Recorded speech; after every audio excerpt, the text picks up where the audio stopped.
আগে দেখে নে ভালো করে, এতটা যাবি তো? আরে নেই হাওয়া,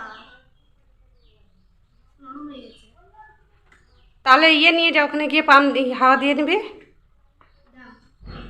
নিয়ে যা।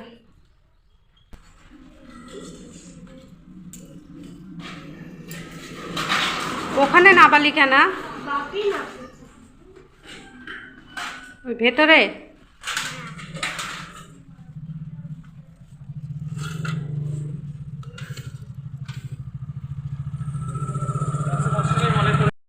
দ্বীপের যুদ্ধ হয় 1860 খ্রিস্টাব্দে।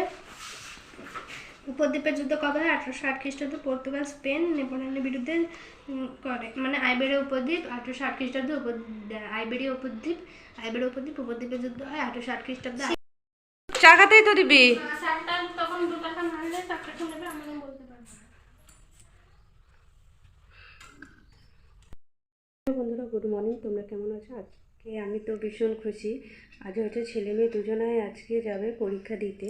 তো মেয়ে ক্লাস 9-এ উঠেছে আর ছেলে ক্লাস 6-এ। বলতে পারো প্রথম ক্লাসে ওটা, এই যে প্রথম পরীক্ষাটা, ওদের মজাটাই আলাদা। কিন্তু চলো তোমাদের একটা জিনিস দেখাচ্ছি। মেয়ে পুরো রেডি হয়ে গেছে স্কুল যাওয়ার জন্যে।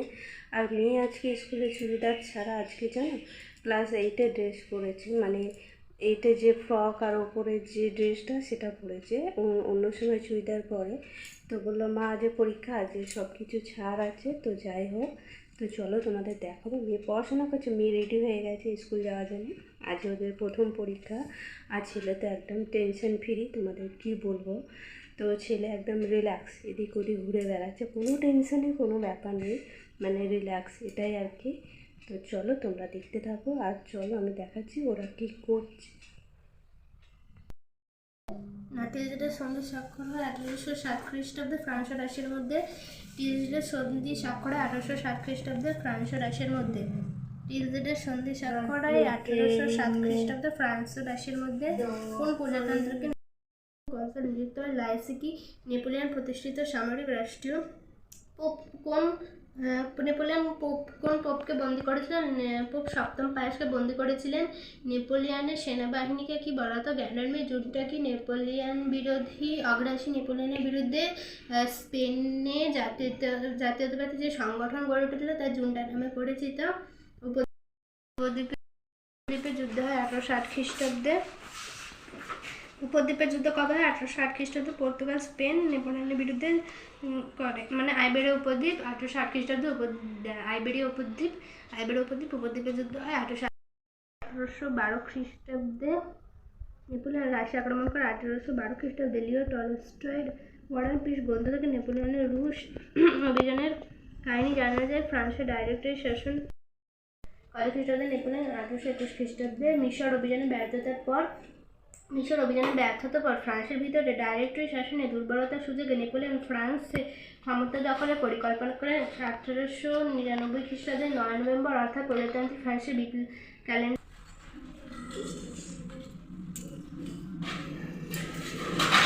ওখানে নাবালি কেন? বাপি না।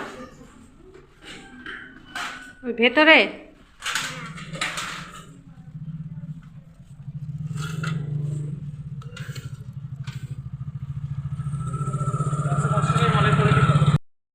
দেখো পরীক্ষা দিতে যাবে, ছেলে চলে গেলে, আর এই যে মেয়ে এখনো।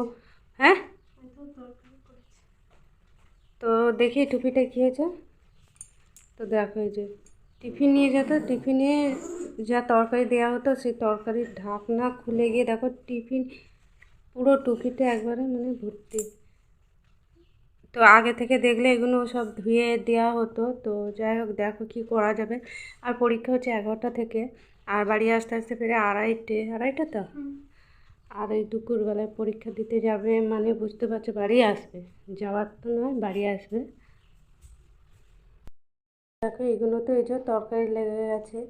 তো আগে থেকে দেখলে এগুলো আমি ধুয়ে পরিষ্কার করে রাখতাম। আর যেহেতু এগুলো, আর আজকেও না স্কুল ড্রেস পরে যাচ্ছে, স্কুল ড্রেস প্রতিদিনই পরে যায়। তো আজকে বললো মা সেই স্কার্ট আছে, স্কার্টটা পরে যাবে। তো আজকে চুড়িদার পরে যাওয়ার একদমই ইচ্ছে নেই। পুরো রেডি, স্কার্ট পরে একদম মানে ছোট বাচ্চা লাগছে। এমনিতেই বাচ্চা, দেখো পুরো রেডি হয়ে গেছে, একদম কিউট লাগছে। পরীক্ষা দিতে যাবে। আজকে কি পরীক্ষা? ইতিহাস আর ইংরেজি হ্যাঁ ইংরেজি। দুটো করে পরীক্ষা। তো ভাই চলে গেছে ওর, আর ও আছে। তো কটা থেকে পরীক্ষা, কতক্ষণ? ওই তো একটা হচ্ছে 11টা থেকে 12টা 20, আর একটা 12টা 20 থেকে 1টা 40। তো বাড়ি আসতে আসতে কত সময় লাগবে? তো দুটোই শেষ হবে, আর একটা বেজে যাবে। দুপুরবেলায় পুরো বাড়ি আসবে, রাস্তা পুরো ফাঁকা বলতে পারো, আর এখন রোদের খুব তাপ। তো যাই হোক, ভালো করে পরীক্ষা দেবে, এটাই আর কি। ভালো করে পরীক্ষা দেবে। হুম, হুম। বলো তোমাকে। আগে দেখে নে ভালো করে, এতটা যাবি তো। আরে নেই হাওয়া,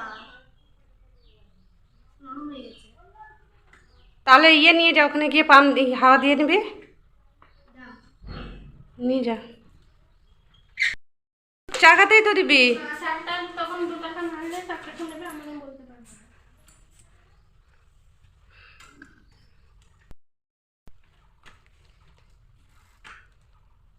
আসছি।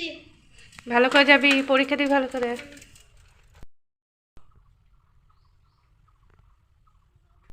তো দেখতে পেলে বন্ধুরা, ওই যে ছেলে মেয়ে চলে গেল স্কুলে পরীক্ষা দিতে। তো এই সময়টা না ওদের মানে খুব মানে কি বলবো তোমাদের, যাতে আমরা ওদের পাশে থাকি সেরকমই। মাঝে মাঝে ওরা পড়াশোনা করে, তো আমাদের সেই ছোটোবেলাকার কথাগুলো না মনে পড়ে যায়, যে এক সময় আমরাও তো এরকম পরীক্ষা দিতে যেতাম, মা বাবার আশীর্বাদ নিতাম। তো যাই হোক, তো দেখতে পেলে তোমরা মেয়ে কীরকম প্রস্তুতি নিল পড়াশোনার জন্য, জানি না কেমন মানে পরীক্ষাটা কেমন হবে। তো যাই হোক না কেন, আর এদিকে দেখো আমি পেছনে চার্জ দিয়ে কথা বলছি।